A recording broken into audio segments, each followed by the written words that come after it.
I talked to the company a lot, and they put me in touch with a guy down in Florida who does central air units for residential homes.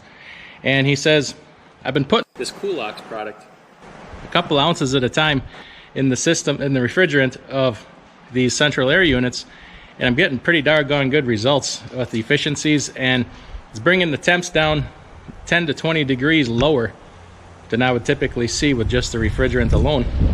So I automatically started thinking automotive AC. I'm gonna put it in the semi truck if it works good in this thing. And I was thinking about reefer units. You know, how much fuel could you save if your reefer unit cooled more efficiently? So here's what we're gonna do today. Now, air conditioning depends a lot on ambient air temperature, humidity, even barometric pressure, a lot of different factors. So I'm gonna try to do this. This is obviously not scientific, but keep things as consistent as possible. We're going to take the truck on a test drive. I'm going to measure, I'm going to pull it out, I'm going to get it up to temperature. We're going to see what kind of air it's putting out of the vents just at no moving idle. Then we're going to get up to road speed, and I'm going to take the same route each time and get some air moving through that condenser and see what kind of air we're getting going down the road for temperatures. And then we'll put the product in and test it again. I'm gonna get started on this first test drive here, and we'll check out our temperature. So you can see we're looking at 93 degrees outside, the thing says. We're up to operating temperature right there, and we have a very underwhelming 60.6 degrees coming out, just sitting here idle.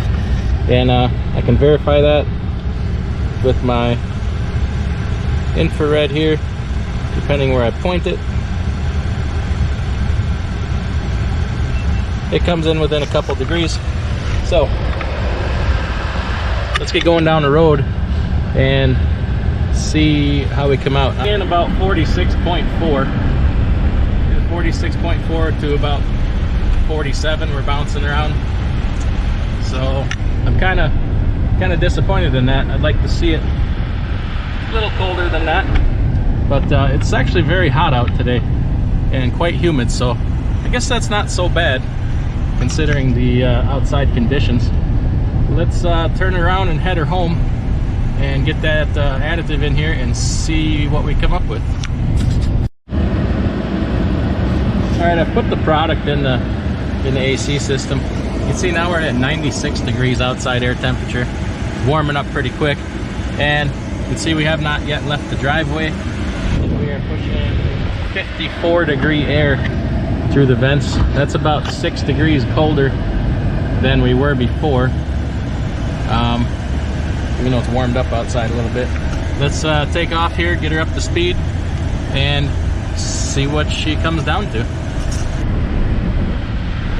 We're still going down a little bit, 36.5. So we're a full, at this point, we're a full 10 degrees colder, 36.3. I'm gonna just keep an eye on this thing, see where it bottoms out at. We'll talk about it a little bit. Ooh, 35.9. 35.4. That's pretty low.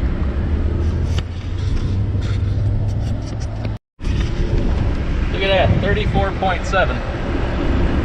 Dang it. That's pretty good. 34.5.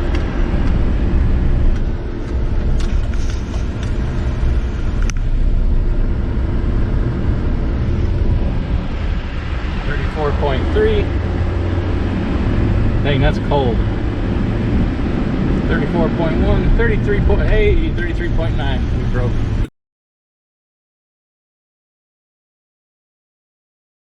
I just wanted to take a second and tell you about my experience with Cool-Ox. I first used it in my 2005 Chevy Silverado with 140,000 miles, 20-year-old vehicle. Original AC system, compressor, everything original. It was just getting kind of warm, not working real well.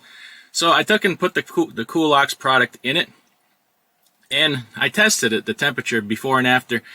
Beforehand, I was pumping about 47 degree air out, And after the Cool-Ox product, put it in there, let it circulate, and I brought that discharge air down to about 34 degrees at its best. And it's really been running well ever since. I haven't done anything else to it. It worked so well, I went and did the same thing in my 20-year-old Toyota Avalon with the same result. And then I started putting it in my fleet of semi-trucks with similar results. Drivers seem to really like it. I use all the Fuel-Ox products, the lubricants, the fuel additives, the spray lubricant, the grease in my fleet of semi-trucks with great results. I'm really happy with the Fuel-Ox products, and I would recommend them to anybody. If you'd like a little tutorial on how to put the Cool-Ox product into your AC system on your vehicle, go ahead and check out my video on my YouTube channel, DIY Semi.